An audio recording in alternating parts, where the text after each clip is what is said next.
I wasn't even supposed to be there that night. I don't usually go on night hikes. I'm more of a daytime hiker.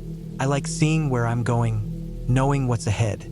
But my friends had been talking about this hike for weeks, saying it was the best way to end the weekend.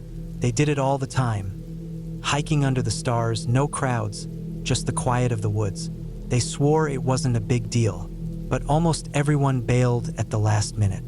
It ended up being just me and this guy, someone I barely knew, friends of friends. We had met a couple of times, enough to recognize each other, but not enough to really know each other.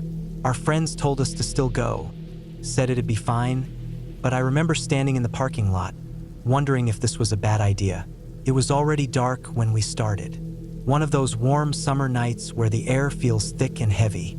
The trail started out easy, wide and well-marked, cutting through the trees toward a ridgeline with a view of the valley. We both had headlamps, but we kept them off at first. The moon was bright enough that we didn't need them. At first, it felt kind of peaceful.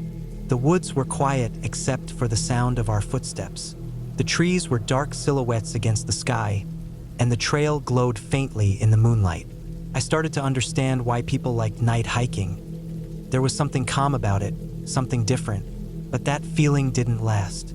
I'm not sure exactly when things started to feel off. Maybe it was when the trail narrowed, twisting deeper into the trees. Or maybe it was just the fact that it was dark, really dark, and everything feels different when you can't see more than a few feet ahead. We turned on our headlamps eventually. The beams of light cut through the dark in sharp, narrow cones. I kept mine pointed at the ground, watching my steps. The trail was getting rougher. More roots, more rocks. The kind of stuff that could trip you up if you weren't paying attention. And that's when we missed the turn. I didn't realize it right away. We just kept walking, the same steady pace, the same rhythm of steps. The trail still looked like a trail, narrow, winding, heading uphill. But it wasn't the right trail. We walked for maybe 10 more minutes before I noticed something felt wrong. The trees were thicker here, the ground softer. I kept checking my phone, but the signal was spotty. The GPS wasn't loading right. I tried to convince myself it was fine. The trail had to loop back eventually. But it didn't. The trail kept getting worse. The trees pressed closer. The ground sloped steeper. It felt like we were climbing more than walking, our breaths coming heavier. I could feel the sweat running down my back, sticking my shirt to my skin. And then the trail just stopped. It wasn't gradual. It just ended. 1 second we were walking, the next we were standing in front of a wall of trees and brush. No signs, no markers, nothing. Just woods. I turned around, shining my headlamp back the way we came. The trail looked different now. Narrower. Less like a trail and more like a game trail, something animals would use, not people. My chest felt tight. I didn't say anything. There wasn't anything to say. We just turned around and started walking back the way we came. Except we weren't going back the way we came. We kept walking, but nothing looked familiar. I kept checking my phone, trying to load the map, but the signal was useless. Every time I thought I recognized something, a fallen tree, a split in the path, it turned out to be nothing. The woods felt different at night, bigger, quieter. I could hear every sound, the crunch of leaves under our boots, the snap of twigs somewhere in the dark. My headlamp only lit up a small circle ahead of me. Everything outside that circle felt endless. We kept walking. For how long, I don't know. Time feels weird when you're lost. 5 minutes feels like 50. The worst part was the feeling, that creeping, crawling feeling that we weren't getting anywhere. Like we were just going in circles. Like the woods were folding in on themselves. The ground started to slope downward. I could hear water somewhere ahead, faint, but steady. We followed it, hoping it would lead us back to the main trail. But it didn't. It led us to a creek. The water was shallow, but the rocks were slick. We crossed carefully, feeling the cold water soak through our boots. On the other side, the trail disappeared completely. We were officially lost. I kept thinking about how we weren't supposed to be out here alone, how everyone else had bailed, how this wasn't even supposed to be a hard hike. And then the panic started to creep in. I tried to keep moving, keep walking, but the trees all looked the same. My headlamp started to dim. I hadn't realized how long we'd been out here. I checked my phone again. Still nothing. The battery was draining fast. The air felt heavier. I could hear my breath in my ears, loud and fast. The woods were so quiet it felt like they were pressing in on us. I kept waiting to hear something. A voice, footsteps, anything, but there was nothing. We stopped for a minute to catch our breath. My legs were shaking. My chest felt tight. I could see the sweat dripping from my face, even though the air was cold now. And then I saw the trail marker. It was barely visible, half buried in leaves, but it was there. A small wooden post with a faint arrow etched into it. I almost didn't believe it at first. I thought my eyes were playing tricks on me, but it was real. We followed it. The trail widened slowly, the trees pulling back. I could see the faint outline of the parking lot lights through the trees, flickering in and out as we walked. When we finally stepped out of the woods, my legs almost gave out. I hadn't realized how tense I was until I was standing on solid ground again. We made it back. I don't know how long we were out there. A couple of hours, maybe, but it felt like forever. I still think about that night sometimes. How close we were to walking in circles forever. How easy it was to get lost. I haven't been on a night hike since, and I don't think I ever will. It was spring of 2022 when I went camping with a friend of mine. We'd been planning the trip for weeks, just a short 2-day hike along the river that led out to a small campground at the end. Nothing crazy, just a good excuse to get out, sit by the fire, and sleep under the stars. The whole trail was about 4 miles one way, winding through thick woods with a handful of river crossings along the way. We decided to break it up. Hike 2 miles the first day, set up camp at the halfway point, and finish the rest the next morning. It wasn't a tough hike, but we weren't in any rush. The point was to slow down, take it easy. We started out late morning. The air was cool, but the sun was out, and you could smell spring in the trees, that wet, earthy smell of things waking up.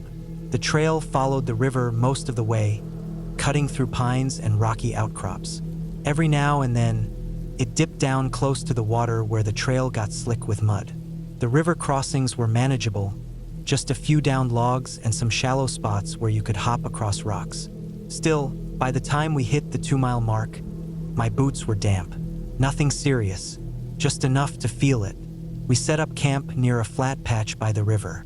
I hung my hammock between 2 trees, high enough to keep me off the damp ground. We built a small fire, cooked dinner, and sat around talking until the sun started to dip below the trees. I remember how calm it felt that night. The woods were quiet except for the crackle of the fire and the rush of the river nearby. We turned in early, the way you always do when you're camping. Nothing to keep you up but the stars and the cold. I slept all right, woke up a couple times, but that's normal for me in a hammock. It was just starting to get light when I opened my eyes again. The sun wasn't up yet, but you could feel the morning coming. The air was cold, the kind of cold that sinks in overnight and clings to the grass. I could see my breath when I exhaled.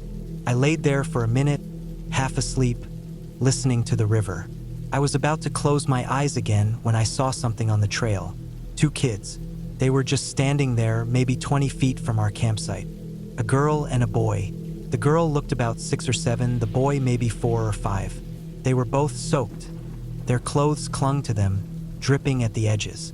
I could see how they were shivering. I stared for a second, trying to process what I was looking at. I thought maybe I was still half asleep. The girl raised her hand and waved at me. I blinked. I waved back automatically. I kept waiting for someone to come up behind them. Their parents, maybe, or someone else from their group. The trail wasn't far from a few family campsites, and I figured they must have wandered a little ahead. But no one came. The girl said, "We're lost." My chest tightened. I sat up slowly in my hammock, feeling the cold air bite at my skin. I wasn't fully awake yet, but I knew this wasn't right. These kids were too young to be out here alone. And the more I thought about it, the worse it got. They had crossed the river multiple times. There were 4 or 5 crossings on the trail before you got to where we were. The rocks were slippery, the water was cold, and these kids had made it through all of that by themselves. I climbed out of the hammock, shaking off the stiffness in my legs. I looked closer at them. Their clothes were soaked all the way through, shoes, pants, everything. They were shivering hard now, teeth chattering. How long had they been walking? We packed up fast. I didn't even care about breakfast. I just wanted to get moving, to get them warm and walking. I couldn't stop thinking about how cold the water must have been, how long they must have been out there. I kept thinking about how easily this could have gone wrong. The trail back was slow. The kids were exhausted, barely keeping pace. We tried to keep them steady, walking close enough to catch them if they tripped. I kept glancing over at the river. I could picture it too clearly. One bad step, one slip on the rocks, and they could have been swept away. The water wasn't deep, but it was fast, and no one would have known where they were. Took us a while to backtrack. We followed the trail the way they had come, crossing the river again and again. Every time we hit the water, I thought about how far they had come, how cold they must have been. Finally, we saw another campsite through the trees. Their parents were there. The second they saw the kids, they ran to them, faces pale, eyes wide with panic. I don't think they even saw us at first. They were too busy pulling the kids in, holding them tight. They had been searching for hours. The kids must have wandered off early that morning, following the trail without realizing how far they were going. It all worked out in the end. The kids were okay. They were cold, but they were okay. But I kept thinking about it. The whole hike back, the whole drive home. I kept thinking about how close it was to being so much worse. I don't know why I woke up when I did. I don't know how long they would have stood there if I hadn't. But I know one thing. That morning could have gone so much differently, and I'm glad it didn't. I love hiking. I love the way the dirt feels under my boots, the smell of pine in the air, the quiet rush of a river in the distance. I love the way the sunlight filters through the trees, how it shifts and softens in the late afternoon. I've always found something peaceful about being out in the woods, far from everything. But my husband, not so much. It's not the walking that bothers him, or the hills, or even the bugs. It's the snakes, even the harmless little ones, the kind that barely lift their heads off the ground. They make him squirm. I've seen him flinch at a garter snake the size of a shoelace. He hates the way they move, the way they coil and slither.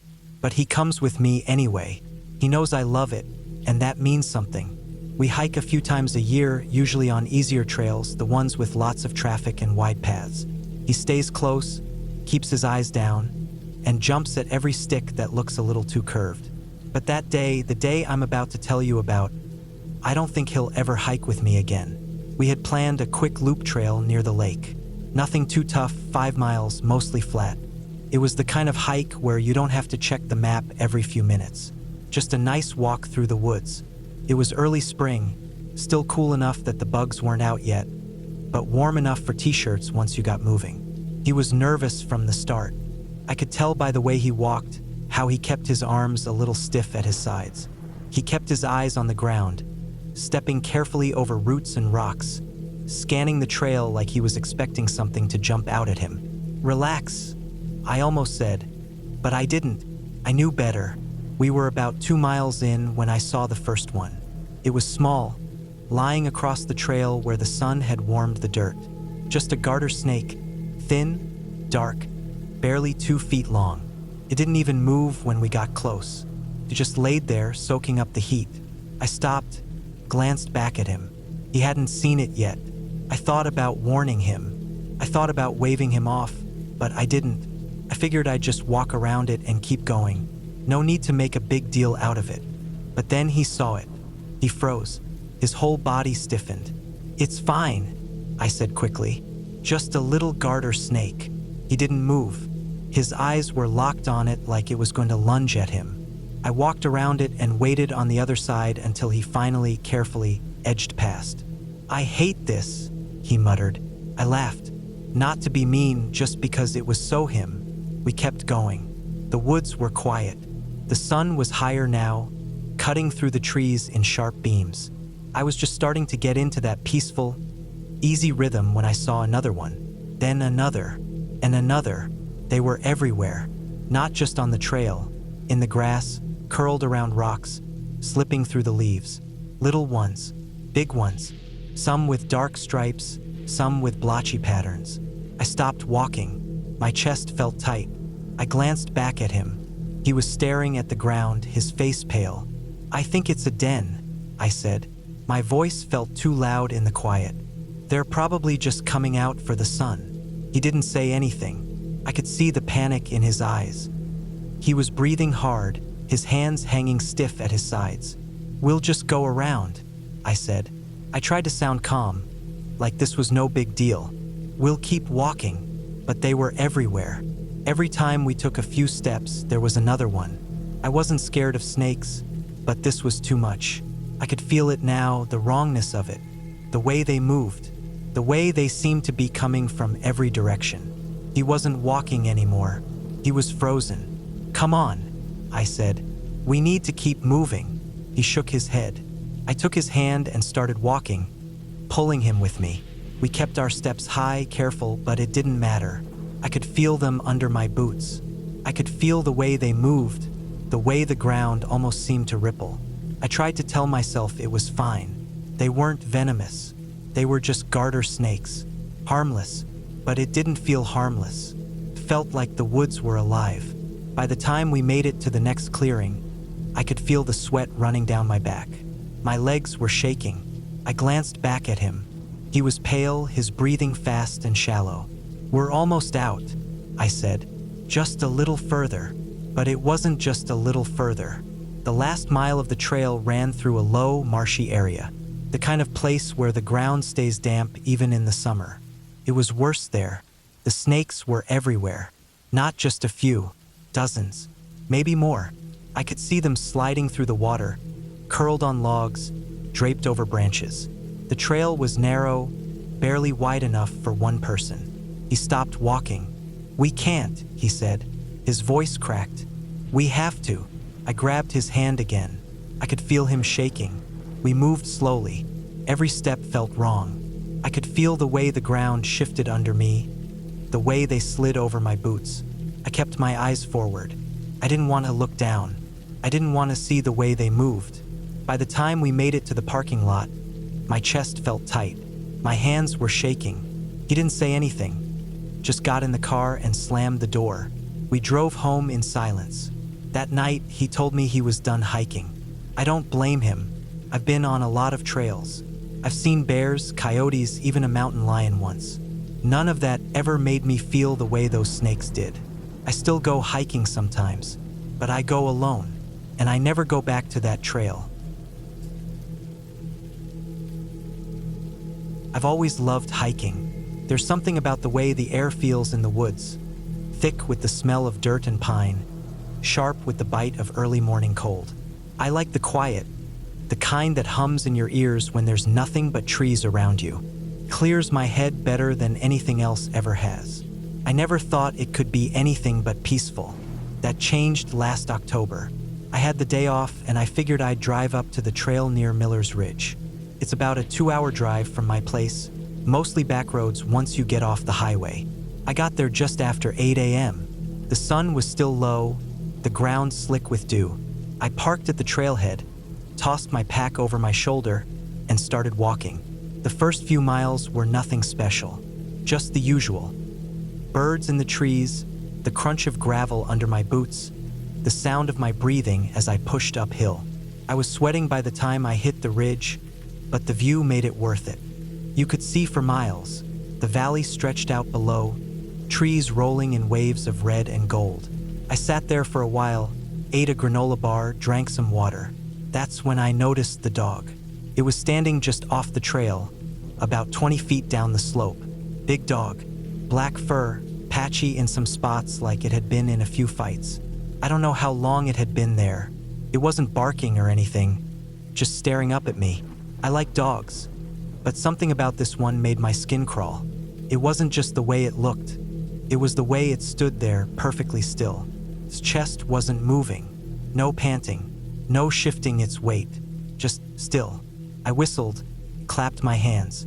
No reaction. It just kept staring. I figured it must belong to someone, maybe a hunter or another hiker. I started packing up my stuff, keeping an eye on it. When I stood up to head back down the trail, it was gone. I should have felt relieved. Instead, I felt watched. I told myself I was being stupid. It was just a dog. Maybe it was feral, maybe it was lost. Either way, it wasn't my problem. I kept walking. The trail wound down through the trees, steep in some places, narrow in others. I was maybe 5 miles in when I saw it again. Same dog, same dead stare. This time it was closer, maybe 10 feet off the trail, half hidden behind a tree. His head was low, eyes level with mine. I stopped walking. My hands went clammy. It was the way it looked at me, like it wasn't curious, like it wasn't scared, like it was waiting. I took a step back. His head tilted slightly, but it didn't move. I grabbed a rock from the side of the trail and threw it. Not at the dog, just near it. It didn't flinch, didn't even blink. Something was seriously wrong. I started walking again, faster this time. I could feel my heart pounding. I kept checking over my shoulder, but the dog was gone. Again. But that feeling stayed. That crawling, itchy feeling at the back of my neck, like I was being hunted. By the time I reached the river crossing, the sun was higher, but the woods still felt dark. The trees crowded close, branches overhead twisting together like fingers. I stopped to refill my water bottle, trying to shake the nerves. Then I saw the paw prints, big ones, deep in the mud, the kind that come from something heavy. They weren't going in any one direction. They circled around the riverbank, overlapping. I crouched down to get a closer look, and my stomach dropped.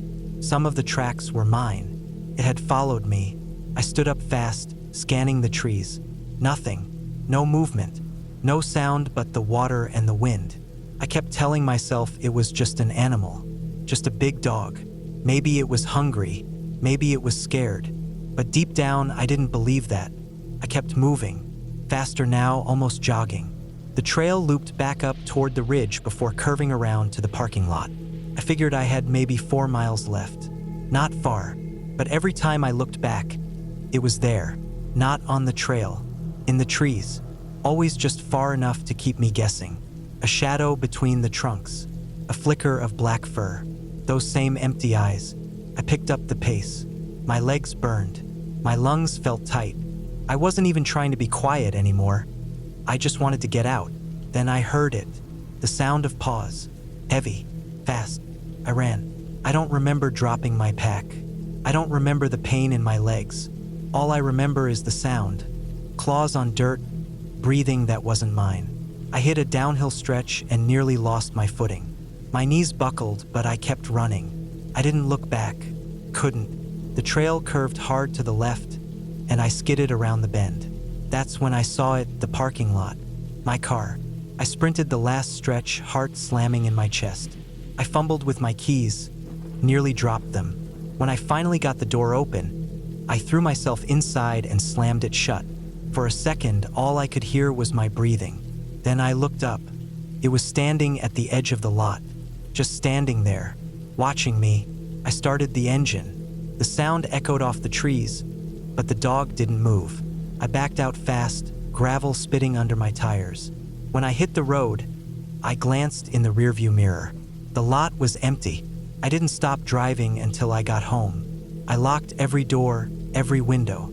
I didn't sleep that night. I still go hiking sometimes, but not at Miller's Ridge, and I never go alone. I've always been the kind of person who likes doing things alone. It wasn't about being antisocial. I just liked the quiet. Being out in the woods with nothing but trees and dirt, and the sound of my boots on the trail felt like freedom. I thought I was good at it, too. I wasn't one of those weekend hikers who shows up in brand new gear with no idea what they're doing. I knew the basics, how to navigate, how to pack light, how to read the weather. I thought that was enough. It wasn't. This happened last fall. I remember because the leaves were just starting to change. Reds and oranges splashed across the mountains. I had taken a long weekend off work to hike the Bear Creek Loop, a 30-mile trail that cuts deep into the national forest. It's not a popular spot. No cell service, no rangers, just rough trails and old logging roads. I'd hiked parts of it before, but this time I wanted to do the full loop. 2 days out, one night in the middle. Simple. I got to the trailhead just after sunrise. The air was cold enough to see my breath, and the gravel lot was empty except for my car. Good. I liked it better that way. I pulled on my pack, checked my map one last time, and started walking. The first few miles were perfect. The trail climbed steadily through thick pines, the ground soft with needles. I kept a good pace, enjoying the rhythm of it. Breathe in, step, breathe out. The forest smelled damp and clean, the way it always does after it rains. By noon, I had covered 10 miles without even realizing it. I stopped for lunch on a ridge overlooking the valley, feeling good. That's when I noticed the first thing that felt off. It was quiet, too quiet. No birds, no wind, not even the rustling of leaves. I figured it was just one of those lulls that happens sometimes. Animals go still, the air settles. But as I sat there, chewing my sandwich, the quiet pressed in harder. It wasn't just silence. It felt thick, like the woods were holding their breath. I packed up and kept moving. A few miles later, the trail dipped into the valley. The trees grew thicker, the light dimmer. The ground was muddy in places, even though it hadn't rained for a few days. That's when I found the tracks. They weren't animal tracks. They were boots, big ones, deep in the mud. I squatted down and looked closer. The prints were fresh, the edges sharp, the tread pattern clear. They weren't mine. I stood up and looked around. No one, just trees and the narrow path cutting through them. I checked my map again. This part of the loop wasn't popular. I hadn't seen another car at the trailhead, and there were no other access points nearby. I told myself it wasn't a big deal. Maybe someone had come through earlier that morning. Maybe they parked somewhere else. I kept walking. An hour later, I found another set of tracks. Same boots, same size, still fresh. But this time they were going the other way, back toward where I'd come from. That didn't make sense. If someone was hiking the loop, why turn around? Why not keep going? I felt the first edge of fear creeping in. I told myself I was being paranoid. People change their minds. People backtrack. It wasn't a big deal, but I picked up the pace. By late afternoon, I had reached the spot where I planned to camp for the night. It was a small clearing by a creek, surrounded by thick woods. I set up my tent, filtered some water, and cooked dinner. As the sun started to set, the feeling of unease came back. The quiet was worse now, not just quiet, dead. I kept telling myself it was nothing, just my imagination. I was out here alone, and my mind was playing tricks on me. I crawled into my tent, zipped up my sleeping bag, and tried to sleep. I woke up in the dark. At first, I didn't know why. I lay there for a moment, heart pounding, listening, and then I heard it. Footsteps, slow, heavy, crunching on the leaves. I froze. My mouth went dry. I held my breath, ears straining. The footsteps circled the tent, slow and steady. They stopped behind me. I stayed like that for what felt like hours. I didn't move. I didn't breathe. Eventually, the footsteps started again. Fainter this time, moving away. I unzipped the tent just enough to look outside. My headlamp cut through the trees, but there was nothing there. No movement, no sound, but the boot prints were back, deep in the mud, circling the tent in a perfect loop. I packed up before sunrise. I didn't care that I hadn't slept. I just wanted to get out. I moved fast, covering miles without stopping. I kept checking over my shoulder, but I never saw anyone. The tracks kept showing up, though, sometimes ahead of me, sometimes behind. Always fresh, always the same boots. By noon, I was exhausted. My legs ached, my lungs burned, but I couldn't shake the feeling that I was being watched. I started to notice other things, too. A pile of stacked rocks in the middle of the trail, a carved X on the bark of a tree. Little things that made my skin crawl. Around mile 25, I reached an old logging road that cut through the woods. It wasn't on the map. It looked rough, overgrown, but it pointed downhill, back toward the trailhead. I decided to take it. That was a mistake. The road twisted through the trees, the forest pressing in on both sides. The farther I went, the worse the feeling got. The light was fading fast, even though it was only mid-afternoon. That's when I saw it. At first, I thought it was another pile of clothes, jeans, a flannel shirt, boots. But as I got closer, I realized it wasn't a pile. It was standing, propped upright against a tree. The shirt was torn. The boots were caked with mud. I stopped, my breath catching in my throat. I backed away slowly, heart pounding so hard I thought it might explode. And then I saw the second one, and the third. They were everywhere. Clothes, boots, backpacks, propped against trees, hanging from branches. Some old, some new. I ran. I don't remember how far or how long. My legs burned. My lungs screamed. But I didn't stop until I saw the trailhead. When I got back to my car, there was a note under the wiper blade. I still have it. It just said, "You were almost mine." I never reported it. I didn't tell anyone, but I haven't hiked since, and I never will. I never thought about how fast things could go wrong. When you hike enough, you start to feel invincible. You think you know the woods, that you're prepared for anything. You tell yourself that you've got the gear, the experience, and the know-how to handle whatever comes your way. That was me. Confident, comfortable, stupid. This happened last October. I was hiking in the deep hollow wilderness, a 40-mile loop in the middle of nowhere, tucked away in the mountains. It's not a popular spot, no visitor center, no well-groomed paths. Just miles of rough trail winding through thick forests and rocky ridges. I'd done it once before with friends, but this time I wanted to go solo. 2 days, 1 night, about 20 miles each day. That was the plan. I started early in the morning. The air was cold, sharp enough to make my breath cloud in front of me. The first few miles were perfect. The trail cut through tall pines, the ground soft with needles. The leaves were turning, and the forest had that damp, earthy smell I've always loved. I made good time, covering 6 miles before 10 a.m. I felt good, strong. It was around mile 8 when things started to feel different. Subtle stuff at first. The forest got quieter, no birds, no rustling leaves. Just the crunch of my boots on the trail and the pounding of my heart. I've heard people talk about the woods going quiet before something bad happens, but I always thought that was just a story. It's not. I told myself it was nothing. Sometimes forests are just quiet, but that uneasy feeling stayed with me. At mile 10, I noticed something strange. There was a pile of clothes just off the trail, jeans, a flannel shirt, and a pair of boots. They looked worn but not old. No mold, no dirt, just there. I stared at them for a while, trying to make sense of it. Maybe someone changed clothes and left them behind? But why the boots? And why here? I kept walking. Another mile in, I found another pile. Different clothes this time, a jacket, some socks, a t-shirt. Same thing. No signs of weathering. No rips. Just folded neatly on the ground. I started to feel sick. My brain was racing, trying to find a reasonable explanation. Maybe there was a homeless camp nearby. Maybe someone was playing a prank. I pulled out my map, checked my bearings. I was still on the main trail, miles from any road or campsite. I told myself to keep moving. The trees were thicker now. The trail was narrow, the ground slick with wet leaves. I was making slower progress, my legs starting to ache. I checked my GPS 15 miles down.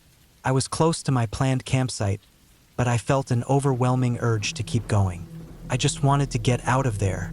As the light started to fade, I reached a clearing. The campsite was supposed to be there, but it wasn't. No fire ring, no flat ground, just trees and rocks. I double-checked my map, then my GPS. I was in the right spot.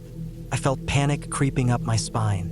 I've gotten turned around on trails before, but this felt different, like the woods had shifted around me. I looked at my map again, tracing the route with my finger. That's when I noticed something I hadn't seen before. A thin, unmarked trail branched off from the main path. It wasn't on the map. It looked old, overgrown and narrow, but still walkable. I told myself not to take it. I told myself to stay on the trail, pitch my tent, and wait for morning. But something about that path pulled at me. I don't know why. Maybe I thought it was a shortcut. Maybe I was just tired and not thinking straight. I took it. The trail wound down into a ravine, the trees closing in overhead. The deeper I went, the darker it got. I kept telling myself I'd turn back if it got too rough, but I never did. I just kept walking. A few hundred yards in, I found another pile of clothes, different from the others. This one had a backpack partially unzipped. I knelt down, hands shaking, and opened it. Inside was a wallet. I pulled it out, flipped it open. The ID was damp but legible. A guy named Eric Holt, 32 years old. I checked the date. It had been issued 3 years ago. I looked around. My breath was coming fast now, my chest tight. I called out. Nothing. I kept walking. I don't know why. Maybe I thought I'd find him. Maybe I just wanted to understand what the hell was going on. As I moved down the trail, the piles of clothes kept appearing. More backpacks, more IDs. I stopped checking them after the third one. My hands were too shaky. My head was pounding. The trail finally ended in another clearing. In the center was a single tent, old, faded green. The zipper hung open, flapping slightly in the breeze. I approached it slowly. My whole body was screaming at me to turn around, but I kept moving. I crouched down, grabbed the zipper, and pulled it open. There was no one inside, just another pile of clothes. A notebook sat on top. I picked it up, flipping it open with numb fingers.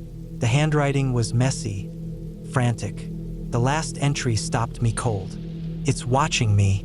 I thought it was a person, but it's not. It follows me during the day and circles my tent at night. I tried to run, but no matter how far I go, I keep finding my way back here. If you find this, don't go any further.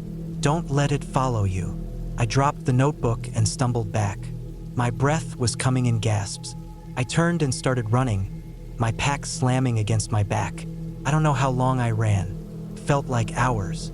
The trees blurred past me. My legs screamed with pain, but I didn't stop. When I finally burst out onto the main trail, it was dark. I had no idea how far I'd gone.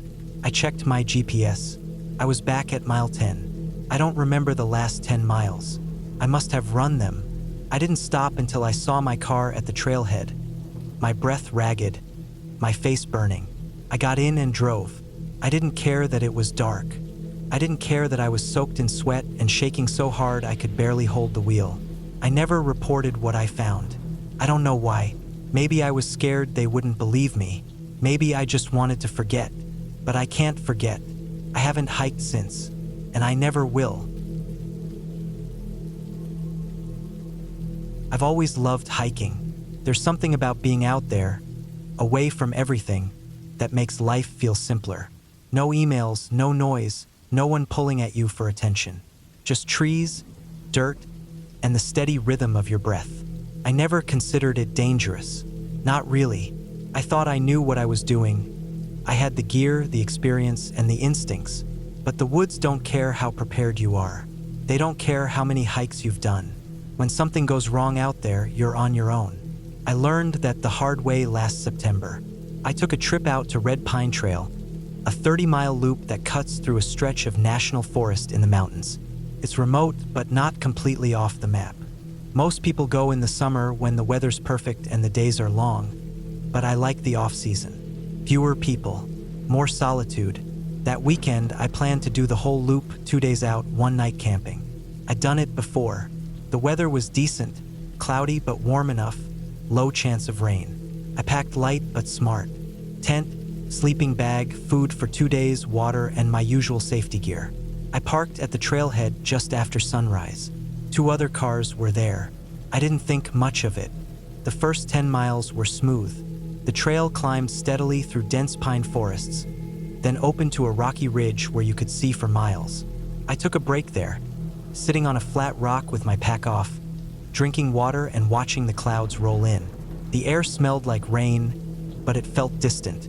I figured I had time to get to my campsite before the weather turned. After the ridge, the trail dipped into a valley. The trees got thicker, the light dimmer. It wasn't spooky, just quiet. A little too quiet.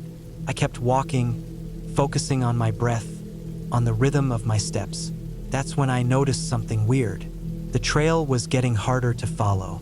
Red Pine is a well-maintained loop. Clear paths, blazes on the trees every few hundred yards. but I kept having to stop and check my map. The blazes were faded or missing altogether. The ground was muddy in places it shouldn't have been, like water had pooled there recently. I was sure I was still on the trail, but something felt off. About 12 miles in, I found a boot print in the mud. It was fresh, the edges sharp, the tread pattern clear. I knelt down and looked at it for a second. It was big, probably a size 13. Nothing weird about seeing another hiker's boot print, but it was the only one. No prints leading up to it. No prints leading away. I kept walking. Another 100 yards, another single print. Same size, same direction. I was moving faster now, my heart beating harder. I told myself it wasn't a big deal. Maybe I missed the other prints. Maybe I wasn't paying attention. At mile 14, the rain started. Just a drizzle at first, then heavier. I threw on my rain jacket and kept moving. I was close to my campsite for the night. The sound of the rain drowned out everything else. No birds, no wind, just the steady patter of water on leaves. When I reached the campsite, I realized something was wrong. Someone had been there recently. The fire pit was full of fresh ash. The rocks around it were still warm. There were boot prints in the mud, the same size 13ths I'd been seeing all day. They circled the fire pit, then led off into the woods. I called out, not yelling, just loud enough that anyone nearby would hear. No response. I told myself it wasn't a big deal. Maybe they left in a hurry. Maybe they didn't want company. I was soaked, tired, and ready to get dry, so I set up my tent. The rain kept coming. I cooked dinner under the little awning I'd set up, ate fast, and crawled into my sleeping bag. The sound of the rain hitting the tent was loud, but comforting. I started to doze off. Sometime in the night, I woke up. Took me a second to figure out why. The rain had stopped. The forest was dead quiet, and there were footsteps outside my tent. Slow, heavy, crunching on wet leaves. I froze. My heart was pounding so hard I could feel it in my throat. I reached for my knife. The footsteps circled the tent, slow and steady. They stopped right behind me. I held my breath, counting the seconds. 5, 10, 20. Nothing. I stayed like that for what felt like an hour. When I finally unzipped the tent and looked outside, there was no one there, just the trees. But the boot prints were back. They circled my tent in a perfect loop. Same size, same deep tread. The mud was still wet. I didn't sleep the rest of the night. I sat in my tent with the knife in my lap, waiting for morning. At first light, I packed up and started hiking. I wanted to be off that trail as fast as possible. The rain had washed out some of the prints, but I could still see them in places. Just a single boot print here and there, always ahead of me. Around mile 20, I found something I still can't explain. A pile of rocks in the middle of the trail, stacked carefully in a pyramid shape. It hadn't been there before, I was sure of it. The rocks were wet, like someone had just placed them. I knocked the pile over and kept moving. My hands were shaking. The last few miles felt endless. I kept expecting to hear footsteps, to see someone step out from the trees. I never did. When I finally got back to the parking lot, my car was the only one there. The 2 other cars were gone. I checked the trail register before I left. 2 names were signed in before me. Both had signed out. I never saw anyone. That was 6 months ago. I haven't been back to Red Pine since, and I'm not sure I ever will. I've hiked alone for years. It's not something I ever thought twice about. I'm not reckless. I plan my routes, carry enough supplies, and let someone know where I'm going. I'm comfortable in the woods, more comfortable out there than I am in a room full of people. I know how to listen to the forest, how to read the signs, how to trust my instincts. But none of that mattered last fall. I still think about it all the time. I don't even hike anymore. I thought I was prepared for anything. I was wrong. It started like any other trip. I had a long weekend off work and wanted to spend it on the trails. There's this spot called Hollow Creek, a network of trails about 30 miles from where I live. It's a quiet place, tucked away from the bigger parks. Not many people go there. I liked that about it. The plan was to hike the outer loop, 22 miles total. I figured I'd cover 12 miles the first day, camp for the night, and finish the rest in the morning. I packed light but smart tent, sleeping bag, enough food and water, basic first aid. I brought my knife like always. I never really expected to need it. The weather was perfect when I started, cool, cloudy, with a little breeze. I parked at the trailhead around 8 a.m. There were 2 other cars there, but I didn't see anyone on the trail. It was just me and the trees, exactly how I liked it. The first few miles felt good. I was moving fast, breaking a sweat but not pushing too hard. The woods were quiet in that peaceful way, where you hear the rustle of leaves, the crunch of your boots on the dirt, and your own breathing. The trail wound through thick pines, then opened up to a ridge where you could see the whole valley. I stopped there for a minute, drank some water, and kept going. Around mile 6, things started to feel off. It wasn't anything obvious. The trail just felt different. The trees were closer together, the underbrush thicker. The path itself felt narrower, like it hadn't been used in a while. I checked my GPS. I was still on the right trail. That's when I noticed the first thing that really made me stop. It was a deer. At least it had been. His body was lying just off the trail, half covered in leaves. It wasn't fresh. The skin was tight, the legs twisted at awkward angles. But what got me was the way it looked. It wasn't torn up. No signs of an animal attack. It was just dead, like it dropped there. I knelt down to look closer. No smell, no flies. The body was stiff. I'm not a hunter, but I've seen enough dead animals on the trail to know this wasn't normal. I stood up, brushed off my hands, and kept walking. A mile later, I found another one. A raccoon this time, curled up on the side of the trail. Same thing. No wounds, just dead. I told myself it was a coincidence. Maybe something was going around, a sickness or something. It happens, but it stuck with me. By the time I hit mile 10, I felt like I was being watched. I kept telling myself it was just in my head, but that feeling was crawling up my spine, making my neck prickle. I kept stopping to look around, but there was nothing, just trees. I pushed on. I wanted to get to my campsite before dark. I found a spot near the creek and set up my tent. It was a good spot. Flat ground, water nearby, plenty of wood for a fire. I should have felt better once I got everything set up, but I didn't. As the sun went down, the woods got quiet. Too quiet. I've camped enough to know what the woods sound like at night. Insects buzzing, leaves rustling, animals moving through the brush. But there was nothing. Just silence. I tried to sleep, but I kept waking up. Every time I drifted off, I'd snap awake, heart pounding, convinced I heard something. Branches breaking, leaves crunching. But when I listened, there was nothing. Around 2 a.m., I heard footsteps. Slow, steady footsteps. Not an animal.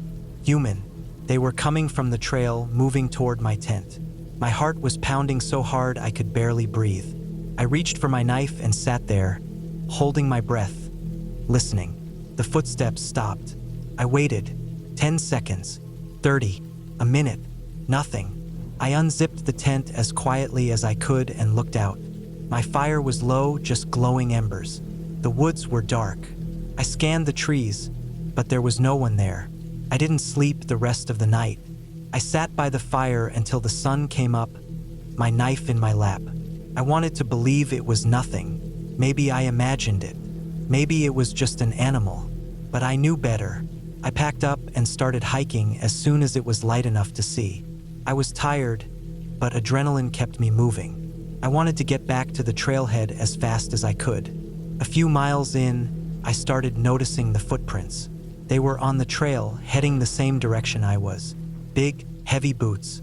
Fresh. They shouldn't have been there. I hadn't seen anyone since I started hiking. I kept walking faster now. The trail felt longer than I remembered. The woods felt darker. Every time I looked over my shoulder, I expected to see someone. I never did. Around mile 18, I saw something that stopped me cold. Tarp. Blue, crumpled on the side of the trail. I walked closer, my hands shaking. It was covered in dirt, half buried in leaves. I pulled it back. There was blood underneath it. Not a lot, just a smear, like someone had wiped their hands on it. It wasn't fresh, but it wasn't old either. My stomach dropped. I stood there for a minute trying to make sense of it. I looked around, but there was nothing else. No gear, no body, just the tarp. I left it there. I wanted to run, but I was too tired. I just kept walking, putting one foot in front of the other. The last few miles were a blur. I was running on instinct, barely aware of my surroundings. I kept expecting to hear those footsteps again, but I never did. When I got to the trailhead, my car was the only one there. The 2 cars I'd seen the day before were gone. I drove straight home. I didn't tell anyone what I saw. I kept thinking about that tarp, the blood, the footsteps. I checked the news for weeks, but there was nothing. No missing hikers, no reports of anything unusual. I don't know what happened out there. I don't know who was walking around my tent that night or why they left those footprints. I just know I'm not going back.